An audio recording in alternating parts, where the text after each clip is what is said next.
झनक ने किया शादी से इनकार, अर्शी ने सुनाया उसको खरी खोटी। जी दोस्तों, हम बात करें स्टार प्लस के शो झनक की। तो दोस्तों, आगे बढ़ने से पहले अगर आप इस चैनल पर नए हैं तो इसे सब्सक्राइब कर दीजिए, साथ ही बेल आइकन दबाना ना भूलें। वीडियो अच्छा लगे तो इसे लाइक जरूर कीजिएगा। चलिए आगे बढ़ते हैं दोस्तों। जैसे कि झनक सीरियल में अभी तक आपने यह देखा कि अर्शी सृष्टि को कॉल करती है और बोलती है कि मैं झनक से परेशान हो चुकी हूँ। सृष्टि बोलती है अब उसने क्या किया, और सिर्फ बोलती है वह मेरे ससुराल में जमकर बैठ गई है और जाने से का नाम नहीं ले रही है। अर्शी बोलती है कि मॉम, यह सब आपकी वजह से हुआ। आप हमेशा मेरी बेटी का जो रट लगा के उसके आगे पीछे घूमते थे ना। सृष्टि बोलती है हाँ, मेरी ही गलती है। मैंने झनक के साथ नाटक किया क्योंकि मैं उसे अपने पास बस में करना चाहती थी, तुम्हारी नौकरानी बनाना चाहती थी। अब यह सारी बातें विनायक सुन लेता है और वह सोचने लगता है आखिरकार यह सृष्टि कभी नहीं सुधरेगी। सृष्टि विनायक को देख लेती है जब वह आरती से बात कर रही होती है तो और चीज़ से बात कर रही होती, बोलती है कि थोड़ी देर बाद बात करती हूँ। विनायक सृष्टि से बात करता है और बोलता है सृष्टि, तुम कभी भी सुधरने वाली नहीं हो। न तुम कैसा नाटक कर रही थी, झूठा प्यार का दिखावा कर रही थी। सृष्टि बोलती है ऐसा कुछ भी नहीं है।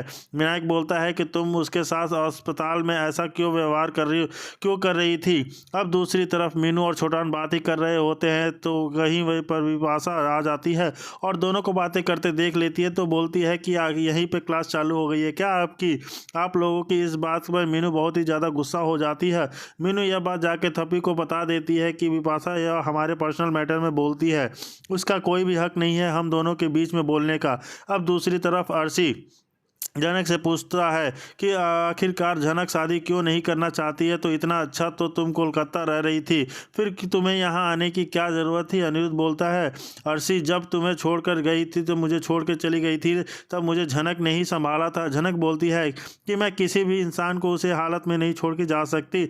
ऐसा दीदी आप छोड़ सकती हो तो, लेकिन मैं नहीं छोड़ सकती। आज के बाद आप मेरी शादी की बात मत उठाइएगा क्योंकि मुझे शादी नहीं करनी है। अर्शी बोलती है कि झनक, तुम अभी भी इसी इंतजार में बैठी हो ना कि कब मेरा घर टूटे, कब मेरा रिश्ता टूटे और तुम अनिरुद्ध के ऊपर अपना हक जमा सको, उसकी घर की बहू बन सको। तो झनक अर्शी बोलती है कि तुम यही चाहती हो ना कि जल्दी से मैं इस घर से चली जाऊं तो तुम इस घर में अपना पैर जमा सको, अनिरुद्ध की पत्नी बन सको, इस घर की बहू बन सको। झनक बोलती है नहीं दीदी, मुझे शादी ही नहीं करनी है। आप ऐसी बातें मत कीजिए क्योंकि मुझे मेरा भी जवाब उठ गया, मैं भी आपको कुछ उल्टा सीधा बोल सकती हूँ। वही आगे दूसरी तरफ देखते हैं होगी तो विपाशा भी कहती है हाँ अनिरुद्ध, तुमने बिल्कुल सही कहा। इस घर में बड़ों की गलतियां का सजा बच्चे ही भुगतते हैं। पता नहीं अब मिमी के साथ क्या होगा। तो झनक कहती है अरे, एक लड़की की शादी टूट गई है तो आप दोनों यहाँ पर अपने फ़ायदे की बात कर रहे हो। क्या पता कि अनिल वाहन के ने यह सब कहा भी है या नहीं। मुझे तो लगता है यह लोग झूठ कह रहे हैं, इसलिए तो यह लोग नज़र नहीं मिला पा रहे हैं। यह सुनकर मिमी रोते रोते अपने कमरे में चली जाती है तो उसके पीछे पीछे झनक जाती है और उसे समझाती है। तो मिमी कहती है झनक दीदी, क्या मुझे सच में बाबा की गलतियों की सज़ा मिलेगी।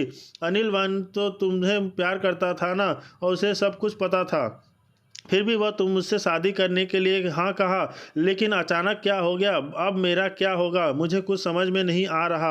अर्शी यह सुनकर झनक और मिमी, देखो मैं कभी भी अनिल जी से नहीं मिली हूँ, लेकिन जितना बड़ों माँ ने से सुना है वो तो लगा कि वह लड़का अच्छा ही होगा और मुझे नहीं लगता कि वह यह सब अपने मम्मी पापा को कहा होगा। और तुम जिनसे भी प्यार करती हो ना, तुम्हें तो भरोसा और है ना, उन तो कुछ नहीं होगा। एक काम करो, तुम एक मैम जी कॉल करो और बात करूंगी। तो कहती है हाँ, वह तो इंडिया से बाहर है, 2 दिन पहले ही बात हुई थी तो बोला था आज ही आऊँगा, लेकिन पता नहीं आके यह सब क्यों कहा। अगर इतनी प्रॉब्लम थी तो वह खुदा आके कह सकता था ना। तो उसने अपने माँ बाबा को क्यों भेजा और मेरे बाबा की बेइज्जती करवाई। अब मैं क्या कहूँ, मुँह दिखाऊंगी माँ बाबा को सामने और अनिल डॉक्टर के सामने। तो झनक कहती है फ़ोन तो करो मिमी, मैं बात करूंगी, तुम मुझ पर इतना तो भरोसा कर सकती हो ना। तो फिर मिमी डॉक्टर अनिल सेन को कॉल करती है और झनक बात करती है और कहती है क्या आप इंडिया आ गए हो। तो क्या अनिल कहता है हाँ, मैं अभी ही जस्ट एयरपोर्ट से घर जा रहा हूँ, लेकिन सॉरी मैं आपको पहचाना नहीं, आप मेरे दोस्त हो क्या। मिमी कहती है कि मैं अभी कॉल करने वाला ही था। तो झनक कहती है हाँ अनिल जी, मैं मिमी की दोस्त ही कह रही हूँ और वह बिल्कुल ठीक है, लेकिन वह न गिर गई तो उसके पैर में थोड़ा फ्रैक्चर आ गया है, इसलिए उसे चलने में थोड़ी प्रॉब्लम हो गई है।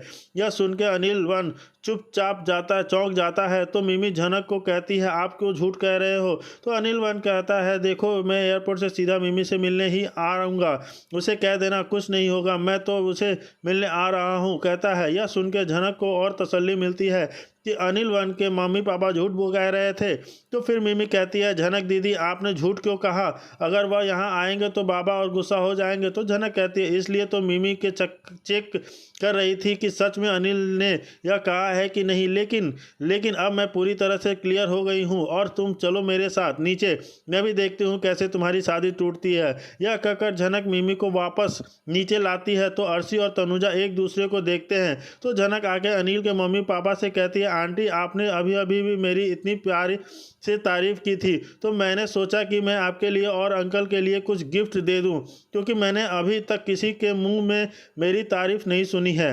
न तो आज की माँ कहती है, नहीं बेटा हम कुछ नहीं ले सकते, और वैसे भी तुम बहुत सुंदर हो, मुझे लगता है अब हमें जाना चाहिए। तो झनक अनिल की माँ के पास जाती है और कहती है, अरे आंटी शादी टूटी है तो क्या हुआ? अभी भी ही तो आपने इस घर में से रिश्ता बनाए थे ना। तो मैंने सुना पिछली बार आप बिना खाना खाए ही चले गए थे, लेकिन मैं आज आपको जाने नहीं दूंगी, क्योंकि मैं कश्मीर से हूँ और मेरे हाथों में पुलाव खाते ही अब बिना वजह के भी यहाँ पर आओगे। तो झनक की बात सुनकर सब लोग बहुत गुस्सा होते हैं। तो थामी कहती है, झनक तुम क्या बकवास कर रही हो?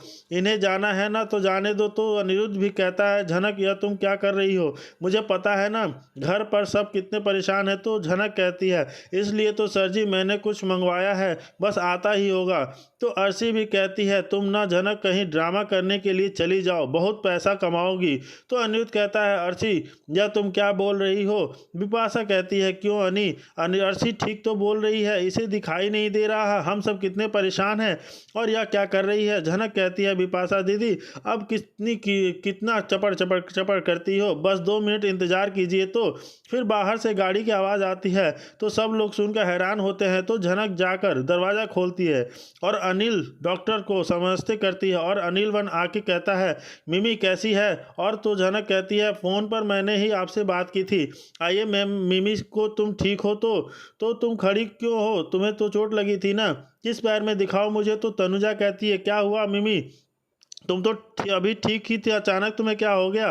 तो सुबह भी कहता है, कहाँ चोट लगी है बेटा? तो मिमी कहती है, नहीं बाबा मुझे कुछ नहीं हुआ है, तुमने इसे क्यों बुलाया है और कितनी बेइज्जती सहनी पड़ेगी मुझे? तो वहीं पर अनिल वन कहता है, कौन सी बेइज्जती अंकल, किसने क्या? और मम्मी पापा आपने मुझे बताया नहीं कि आप लोग भी यहाँ आए हो? अच्छा हुआ मैं सीधा घर नहीं गया, तो वो मुझे मिमी का फ़ोन आया और मुझे पता चला कि मिमी गिर गई है, और यह सुन के मैं सीधा यहाँ चला आया। यह सुन के बोस परिवार को कुछ समझ में नहीं आएगा। तो अनिरुद्ध कहता है, आप क्या बोल रहे हो अनिल वन दादा, आपने की तो आपके मम्मी पापा तो यहाँ भेजा है शादी को रोकने के लिए।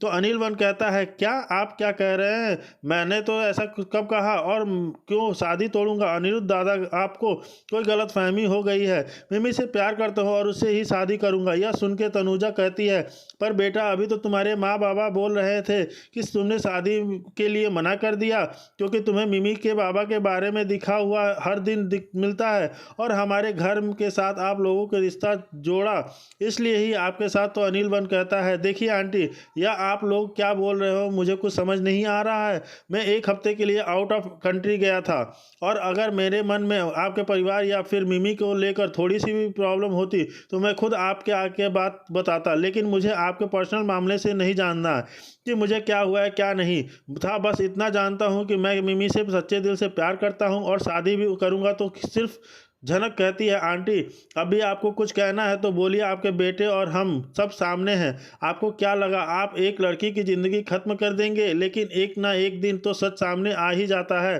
क्योंकि प्यार करने वाले कोई भी अलग नहीं कर सकता। आप लोगों ने